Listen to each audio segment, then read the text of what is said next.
안녕하세요. 영동 상천 농원입니다. 최근에 현재 사과, 포도, 복숭, 자두 이런 핵과일들이 현재 많이 출하가 되고 있잖아요. 되고 있는데 지금 가격이 안 좋은 것 같아요. 복숭아 같은 경우는 이제 지금 장마철에 이제 수확을 하는 이제 조생종 품종이다 보니까 당도가 이제 떨어지니까 소비자분들이 이제 많이 안 사 드시니까 이제 가격이 안 좋은 것 같고요. 이제 좀 이제 늦복숭아까지 복숭아는 워낙 품종이 다양해 가지고 늦게 나오는 그런 품종들은 또 당도가 높고 해서 그런 거는 어느 정도 맛있을 거라고 이제 생각이 드는데요. 장마철에 이제 수확하는 거는 수분이 많다 보니까 수분을 과도하게 복숭이 현재 흡수를 하다 보니까 당도가 당연히 떨어지겠죠. 과일은 우리나라 사람은 특히 단 거를 좋아하잖아요. 음식도 단 거를 좋아하고, 그래서 당도가 낮으면은 어떤 과일도 인기가 별로 없어요. 그래서 복숭 같은 것도 그렇고 포도도 그렇고 사과도 그렇고 어느 정도 당도가 있어야지 소비자들이 이제 좋아하는 그런 거더라고요. 그래서 복숭 같은 경우는 이제 지금 출발이 보니까 가격이 너무나 안 좋더라고요. 정말 품질은 좋고 잘 키워서 수확을 했는데도 가격은 농민 입장에서 봤을 때는 만족스럽지 않은 그런 이제 상황이더라고요. 포도 같은 경우는 이제 노지 같은 경우는 아직 수확되려면 멀었지만 하우스에서 이제 재배하시는 샤인 머스켓 같은 경우는 벌써 이제 출하가 되는 것 같아요. 작년, 재작년, 뭐 몇 년 전만 해도 가격이 정말 좋았잖아요, 샤인 머스켓이. 그래 이제 이제 처음에 샤인 머스켓이 나왔을 때 먹었을 때 정말 좋아했어요, 사람들이. 왜 그런가 하면 두 가지 이제 장점이 있는데요. 샤인 머스켓 같은 경우는 껍질 채로 먹을 수가 있고요, 그냥 씻어서.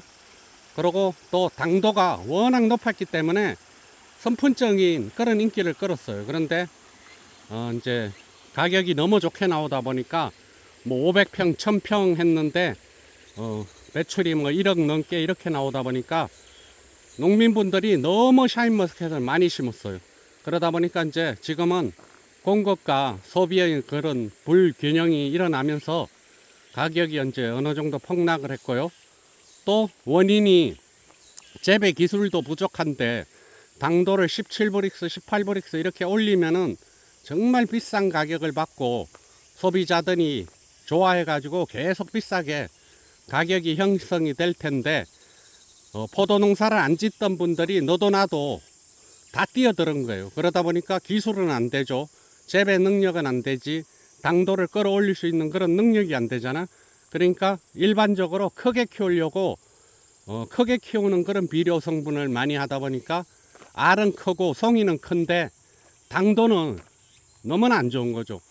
그러니까 초기에 이제 비싸게 막 3만원, 5만원 막 이렇게 사 드시던 분들, 그런 분들이 아무리 비싸도 워낙 맛있기 때문에 사 드셨는데 그 위에 이제 나오는 그런 포도들은 너무나 맛이 없기 때문에 이제 소비자분들이 외면하기 이제 시작하면서, 그리고 공급도 엄청나게 뭐 10배 막 20배 이렇게 늘다 보니까 단기간에 이제 폭락을 하고 있는 거죠. 그래서 정말 맛있게 당도를 높게 하시는 분들은 계속 제값을 받을 수가 있어요. 맛있는 거는 당도를 측정해서 경매를 하고 이러면은 그거는 뭐 제값을 받을 수 있는데, 이제 당도를 높이지 못하는 분들은 좀 정말 그 인건비도 안 나오고 그런 이제 상황이 올 수가 있어요. 그래서 당도를 높이는데 공부를 많이 하셔야 돼요. 당도를 높이려면은 기본적으로 과일의 수분을 어느 정도 억제해 주는 게 핵심이에요. 그 수분을 억제해 줘야지 당도가 올라가지, 수분이 많으면 안 되고, 그리고 과일을 단기간에 많이 크게 빨리 키우면은 그것도 당도가 떨어지고요. 그래서 어떤 비료를 시기별로 어떻게 공급을 해줘 가지고 당도를 올릴 것인지, 거기에 대해서 과일 농사 짓는 분들은 많이 공부를 해야 될 것 같습니다. 이제 생육 초기에는 당연히 질소 성분이 제일 많이 필요하겠죠. 그래서 초기에만 질소 성분을 많이 이제 공급을 해주고, 중기, 후기로 가면 갈수록 질소 성분은 끊고요. 질소 성분이 많으면은 무조건 당도는 떨어지게 돼 있어요. 어떤 과일이든 질소 성분이 많으면은 과일이 크고 그럴 수는 있지만 일단 맛이 없어요. 그래서 비료 성분을 잘 활용하는 게 좋아요. 초기에는 질소 성분을 많이 해서 잎을 튼튼하게 만들고, 그렇게 만든 중기, 후기로 가면 갈수록 이제 다른 이제 비료 성분, 인산가리라든지 항산가리라든지 마그네슘이라든지 칼슘이라든지 이런 거를 이제 시비를 해가지고 연면 시비를 하든 관수를 하든 점적 관수로 많이 하잖아요. 땅으로 토양으로 점적 관수를 주든지 토양 시비를 하든지 그렇게 해가지고 수분을 억제하면은 당도는 올라간다고 생각합니다. 그리고 특히 호르몬제, 비대를 촉진시키는 그런 호르몬제는 당도에 치명적이죠. 과일이 굵고 크고 그렇게 될 수는 있지만 맛하고는 반대로 간다고 생각을 하면 돼요. 그래서 식감이라든지 당도라든지 이런 거는 안 되기 때문에 그렇게 인위적으로 세포를 인위적으로 분열시켜 가지고 크게 키우는 그런 거는 이제 우리 과일 농사 짓는 분들이 되도록이면 안 하는 게 좋아요. 저 공판장에 이제 내기 위해서 이제 뭐 크게 키워 가지고 그렇게 맛은 좀 없어도 모양 좋고 그런 걸 이제 하시는 분들도 계신데, 전체적으로 과수 농사를 짓는 전체적으로 봤을 때는 그거는 장기적으로 아주 안 좋은 그런 이제 상태가 될 거라고 그렇게 생각합니다. 그 복숭 같은 거는 당연히 뭐 장마철이니까 그렇게 맛이 없겠지만, 샤인은 이제 너무 많이 심고 그러고 품질이 너무 저하가 됐기 때문에 그게 가격이 이제 앞으로도 점점 폭락을 하고, 그리고 일부 뭐 50% 정도가 폐원을 한다든지 다른 작물로 갈아타든지 그러면은 또 기술이 좋은 분들만 이제 남을 거 아니에요. 그러면 다시 소비자분들한테 또 사랑을 받겠죠. 그러다 보면 이제 가격이 또 오를 거라고 그렇게 생각을 합니다. 그래서 만약에 계속 할 것 같으면 정말 당도를 올리는 그런 거에 많이 노력을 하셔야 돼요. 사과 같은 경우는 이제 뭐 아오리서부터 해서 썸머킹 뭐 그런 거 많이 지금 나오고 있잖아요. 그것도 제가 보니까 아오리나 썸머킹 이런 거는 다 익어도 이제 푸른색이잖아요. 푸른색이다 보니까 부사 같은 경우는 이제 다른 품종들은 붉은색이니까 잘 이제 기술을 많이 배워가지고 많이 하는데, 파란 사과 같은 경우는 무조건 크게만 키우려고 이제 하시는 거죠. 무조건 커야지 제값을 받을 수가 있고 비싼 가격을 받을 수가 있으니까요. 그런데 아까도 초기에 얘기했지만 크게 키운다는 거는 맛하고는 관련이 없는 거예요. 그래서 단기간에 푸르게 해야 되니까 후기까지도 막 질소 요소를 갖다가 마울이나 썸머킹 이런 거에 많이 시비하시는 분들이 많이 계시더라고요. 그러면은 비대에는 효과가 좋지만 맛은 떫은 맛이 난다든지 깊은 맛이 안 나고 고유의 맛이 안 나고 새콤달콤한 맛이 나야 되는데 그런 맛이 안 나고 떫은 맛이 나는 거예요. 질소 성분이 많다 보면. 그래가지고 이리 와 오랜만이네. 그래가지고 질소 성분을 너무 많이 하면은 안 좋아요. 그래서 아울이나 썸머킹이나 이렇게 재배하시는 분들도 맛을 좋게 해야지 장기적으로 조생종 사과가 소비자분들한테 외면받지 않을 거라고 그래 생각합니다. 그래서 그리고 붉은색이 나는 그런 사과는 정말 이제 부사 같은 경우는 잘만 재배하면은 깊은 맛이 나고 저장성도 워낙 좋기 때문에 1년 내내 이제 좋은 창고에다가 보관을 했다가 판매를 할 수가 있잖아요. 근데 이제 소비자분들 얘기를 들어보면은 부사 같은 경우는 이제 뭐 4월달 3월달 이럴 때 사 드시고 사과가 옛날같이 왜 이래 맛이 없냐고 그렇게 하시는 분들이 많아요. 그거는 유통 과정에서 어느 정도 그게 수분이 너무 빠지고 유통 과정에서 좀 푸석푸석하게 사과가 되고 그렇게 되는 거지. 그거는 농민들이 가수 농사를 짓는 사람이 사과 농사를 잘못 지어서 그런 게 아니에요. 저 같은 경우도 좋은 창고에다가 11월 달에 수확을 하고 봄까지 내둬도 단단해요. 단단하고 수확했을 때보다 더 깊은 맛이 나요. 숙성이 됐기 때문에. 그런데 저 같은 경우 직거래를 하면 바로 좋은 창고에 꺼내서 주문 들어오면 바로 포장을 하기 때문에 그런 현상이 없는데, 이제 경매로 이제 판매된 그런 사과 같은 경우는 이제 도매상에서 또 뭐 소매상으로 이래 옮기는 과정에서 며칠 동안 상온에 노출이 되잖아요. 상온에 노출되다 보면은 그게 저장 사과 같은 경우는 단시간에 그게 물러지는 거예요. 물러지면은 당연히 이제 식감도 퍼석퍼석해지고 당도도 떨어지고 모든 게 맛이 없어지는 거죠. 그러다 보니까 소비자 입장에서는 그게 맛없는 요즘 사과는 왜 이렇게 맛이 없냐고 그렇게 이제 얘기를 하죠. 그러다 보면은 예를 들어서 3월 달에 사과를 한번 사 드셨는데 한번 실망을 하면은 3월 달에는 이제 사과를 안 사 드셔요. 한번 이게 인식이 안 좋아지만 소비자분들한테 샤인머스켓이 이제 대표적인 그런 예인데, 그렇게 맛있던 샤인머스켓이 어느 순간부터 당도가 너무 저품질 이제 포도가 출하가 되다 보니까 이제 외면을 받기 시작을 한 거예요. 뭐 제일 큰 이유는 공급이 너무 많아서 그런 거지만 제가 봤을 때 저도 확실히 느껴요. 처음에는 정말 맛있었어요, 샤인머스켓이. 그런데 그 이후에는 대량으로 이제 공급이 되고 출하가 되고부터는 경쟁이 너무 치열해지다 보니까 아직 익지도 않은 거를 조기 수확을 해가지고 빨리 판매를 하고 서로 경쟁하다 보니까 맛이 이제 당도가 올라가지가 않는 거죠. 그러고 이제 하루라도 더 빨리 출하시키기 위해서 숫기를 땡길 수 있는 그런 비료 성분이라든지 그런 거를 많이 하다 보면은 그것도 당연히 맛하고는 안 좋은 이제 떨어지게 되는 거죠, 맛이.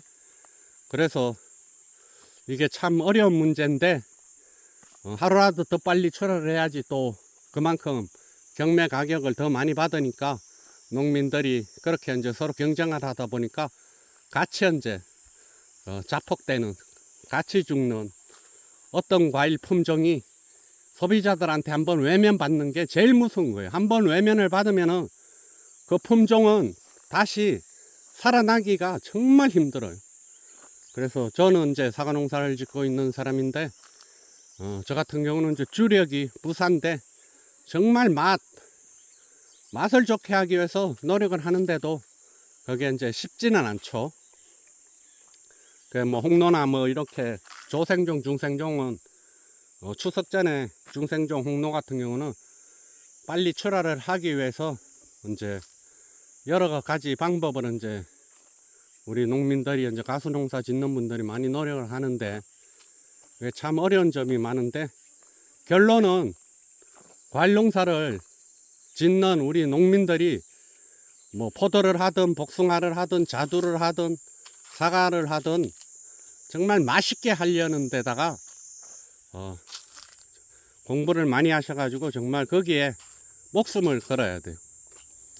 그래야지 본인도 성공을 하고 그 품종 전체 농민들한테도 이제 좋은 영향을 끼친다고 생각합니다.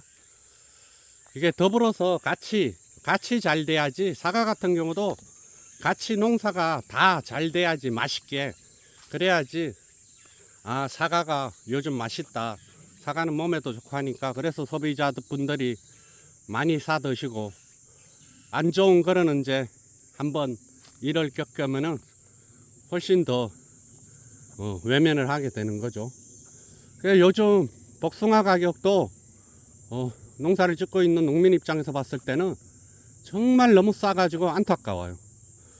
뭐 만 원도 안 하는 것도 있고, 뭐 보통 이제 만 원대 정도 형성이 가격이 됐는데, 그러면은 정말 인건비도 안 나오는 거예요.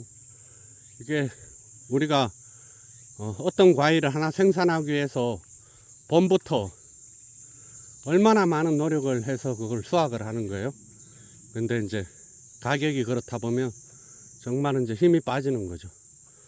그래도 뭐 아오리나 사과 같은 경우 썸머킹이나 이런 거는 안동공판장 제가 검색을 해보니까 그래도 가격이 괜찮더라고요.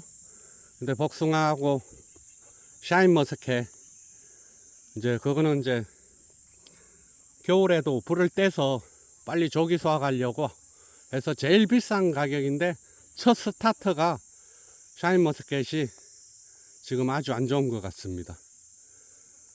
그래서 제일 걱정되는 가수 이제 품목 중에서는 샤인머스켓인 것 같아요. 샤인머스켓 너무나 많이 규모가 늘었기 때문에 저희 지역 같은 경우도 영동, 김천, 상주 뭐 이 주위 전체가 다 그냥 샤인머스켓, 그냥 맨날 지나가면 보면은 샤인머스켓 그 하우스 공사 그거 하시더라고요. 그래, 그게 저도 뭐 이해는 되지만 가격이 좋다고 하니까. 그런데 냉정하게 봤을 때는 몇 년 전에 가격이 폭락할 거라고 저는 몇 년 전에도 예상을 이제 하긴 했는데, 그래도 사람 심리라는 게 또 그렇지가 않잖아요. 지금 당장 뭐 몇 평 정도만 농사를 지면은 매출이 뭐 1년에 1억 정도 나온다, 이런 얘기가 워낙 막 누구는 뭐 1억 벌었다 뭐 이런 식으로 소문이 나다 보니까 포도농사 한 번도 안 하신 분들이 다 그걸 한 거예요. 그 이게 포도농사가 뭐 그렇게 쉽고 그렇게 어려운 품종도 아니지만 경험이 없는 분이 했을 때는 그게 문제가 심각하죠. 그걸 제대로 할 수가 없죠. 그리고 또 그 사과 뭐 포도 재배한다든지 이런 거를 자세하게 또 가르쳐 주는 분들도 없고, 농업기술센터나 이런 데서 이제 교육을 받고 그렇게 농사를 짓는데, 더 중요한 게 이제 경험이잖아요. 경험이 없이 아무리 교육을 받고 그래도 도움은 되겠지만 그 품종에서 정상에 올라선다는 거, 상위 10% 20%에 들어선 올라간다는 거는 정말 힘든 일이잖아요. 그만큼 막 오래 하신 분들, 노력하고 이런 분들, 거기에서 경쟁해서 이기면은 1, 20%에만 들면 당도가 높고 하면은 뭐 남들보다는 훨씬 가격을 잘 받을 수 있는데, 그래서 이제 과일 농사 이제 진입하려는 분들, 뭐 사과를 할 건지 포도를 할 건지 자두를 할 건지 복숭아를 할 건지 워낙 과일 품종들은 많잖아요. 그래서 선택할 때 정말 신중하게 하셔야 돼요. 미래 이제 길게 보고, 사과 산업이 앞으로 희망이 있는지, 앞으로 뭐 10년 동안, 그러니까 반짝 인기가 있는 그런 품목은 하면 안 돼요. 갑자기 사과 같은 경우는 뭐 엄청나게 오래됐잖아요. 뭐 계속 꾸준히. 그러니까 위험 부담이 없는 품종이죠, 사과 같은 경우는. 근데 사과 중에서도 신품종들이 나와요, 계속. 근데 검증되지 않은 그런 신품종을 또 뭐 천평 그냥 가감하게 투자하셨다가 좋은 결과를 못 얻는 분들도 많이 계시죠. 그래서 어느 정도 검증된 그런 품목을 해야 돼요. 특히 나이가 젊은 분들, 청년 농부들, 이런 분들은 그렇게 위험 부담이 좀 있고 이래도 도전할 만해요. 그런데 이제 은퇴하시고 사과 농사를 하려는 분들, 뭐 다른 이제 과일 품종을 하시려는 분들은 기회가 많지가 않기 때문에 뭐 한 10년 정도, 뭐 10몇 년 이렇게 과일 농사를 이제 지으려고 하시면서 이제 은퇴해서 하시는 거기 때문에, 품종 한번 잘못 선택하면은 정말 이제 힘들어지는 거죠.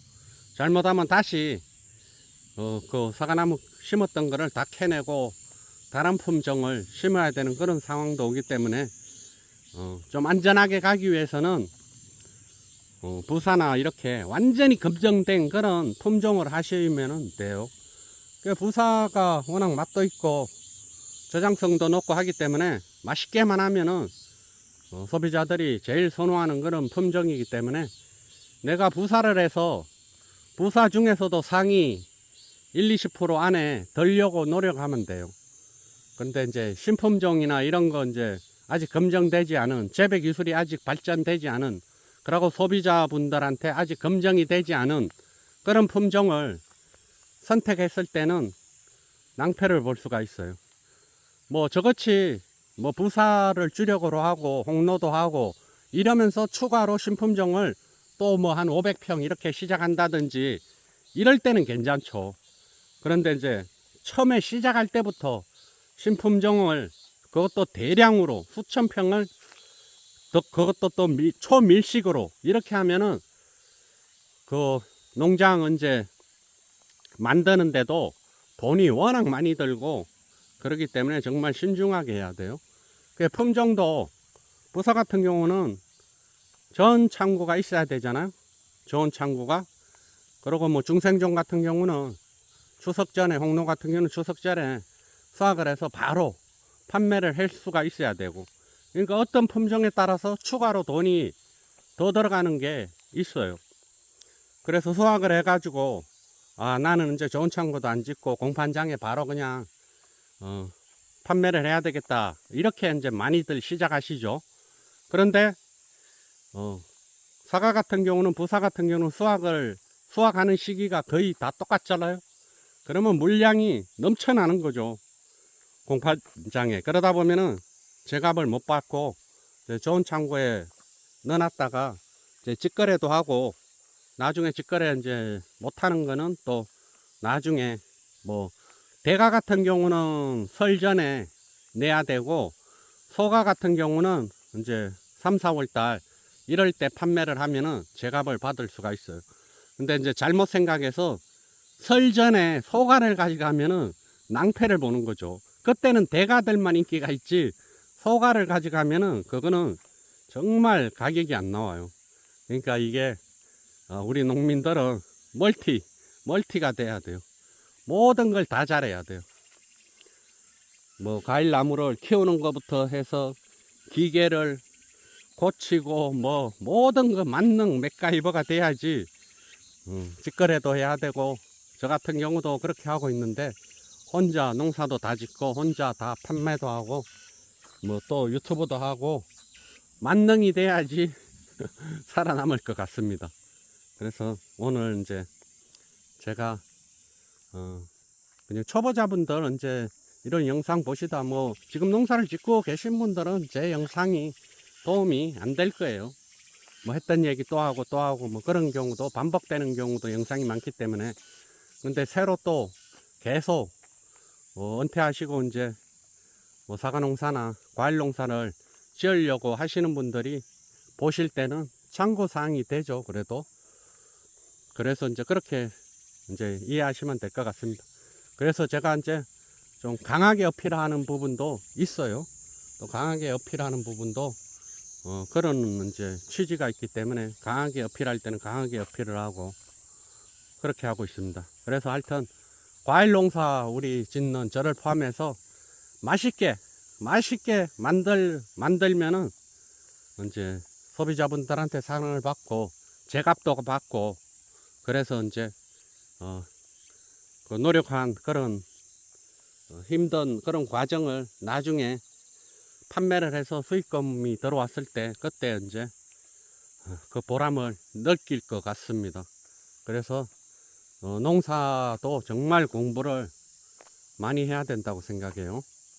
정보도 빨리빨리 정보도 해야지, 항상 깨어 있어야지. 어떤 것도 마찬가지지만 항상 깨어 있으려고 그러고 난 거를 좋은 거는 가감없이 받아들이려고 노력을 해야 되고, 자기만의 너무 그 옛날 방식 그 고집에 사로잡혀 있으면은 발전이 없기 때문에 항상 마음은 열려 있어야 된다고 생각합니다. 어떤 분한테도 다 그분도 이제 장점이 있고 그러기 때문에 배울 점이 항상 있어요. 뭐 옛날에 그런 말 있잖아. 3살 아이한테도 배울 점이 있다고. 누구한테도 배울 점이 있기 때문에 저같이 유튜버 하는 사람들은 이제 농사를 지으면서 저 같은 경우는 하는데, 또 유튜브는 유튜브고 또 다르잖아요. 그래서 뭐 100% 따라할 필요는 없고 자기 주관대로 하시면서, 아 저런 방법도 있구나, 아 저렇게 하면은 더 나을 것 같네, 그렇게 확신이 들었을 때만 따라 하셔야지, 개념이 아직 정립이 안 되는 상태에서 제가 뭐를 한다고 하니까 나도 저렇게 해야지, 그렇게 하면은 안 하는 것만 못해요. 그래서 어느 정도 완전히 정립이 됐을 때 그거를 이제 실천을 하셔야 돼요. 헷갈리고 그럴 때는 그냥 하지 말고 기본에만 충실하면 돼요. 기본에만 충실하면은 중간 이상은 가요. 그런데 잘 알지 못하면서 너무 잘하려고 하다 보면은 도로 역효과가 나가지고 사과 농사를 망칠 수가 있어요. 예를 들어서 염화칼슘도 정확하게 알고 염화칼슘의 그 장단점, 그러면 공기에는 치면 안 되고 어떤 시기에는 또 양을 어떻게 줄이고 어떨 땐 또 많이 하고, 그런 거를 확실하게 정립이 됐을 때 해야지. 또 제가 유튜브를 하면서 댓글이나 이렇게 전화 통화를 해보면은 염화칼슘을 또 그 용량, 너무 많은 용량을 사과나무에 뿌려가지고 잎이 다 약해를 입어가지고 한 밭을 다 망치는 경우도 있고 하기 때문에, 이제 예를 들어서 그런 걸 얘기를 하는 거예요. 염화칼슘 안 뿌린다 해서 농사 잘 안 되지 않아요. 그거는 이제 전문농들이, 경험이 있고 이런 분들이 조금이라도 더 품질을 높이기 위해서 하는 방법이기 때문에, 뭐 텃밭에서 하시는 분들이나 이런 분들은 최소한의 영양분만 있으면은 뭐 평균 맛 이상은 돼요. 색깔도 그렇고. 그래서 인위적으로 뭐 텃밭에서 하시는 분들이나 이렇게 소규모로 하시는 분들은 그렇게 안 해도 된다고 생각을 합니다. 예, 오늘은 제가 동네 뒤에 한번 산책을 하면서 과일 농사에 대해서 좀 말씀을 드렸습니다.